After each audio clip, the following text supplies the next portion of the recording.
ក្នុងនាមខ្ញុំជាគ្រូបង្រៀនក៏ដូចជាតំណាងឲ្យសិស្សានុសិស្សទាំងអស់នៅក្នុងសាលាគឺមានអារម្មណ៍ថារំភើបហើយត្រេកអរដែលខាងមន្ទីរព័ត៌មានបានមកផ្សព្វផ្សាយនេះគឺធ្វើឲ្យកូនហ្នឹងចេះការពារខ្លួនលោកគ្រូអ្នកគ្រូក៏ចេះការពារខ្លួនទៅលើបណ្ដាញសង្គម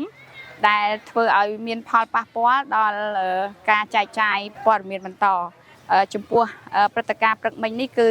អស្ចារ្យមែនទែនដែលគណៈអភិបាលខេត្តឯកឧត្តមកឹមរិទ្ធីនិង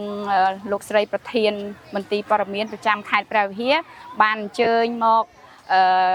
ចូលរួមផ្សព្វផ្សាយដល់លោកគ្រូអ្នកគ្រូនិងសិស្សានុសិស្សចាពិតជាអារម្មណ៍រំភើបមែនទែនដែលបានយកទីតាំងរបស់សាលានាងខ្ញុំធ្វើជាកន្លែងផ្សព្វផ្សាយបន្តទៅឲ្យសាធារណជនទាំងអស់គ្នាដឹងផងដែរចាអរគុណ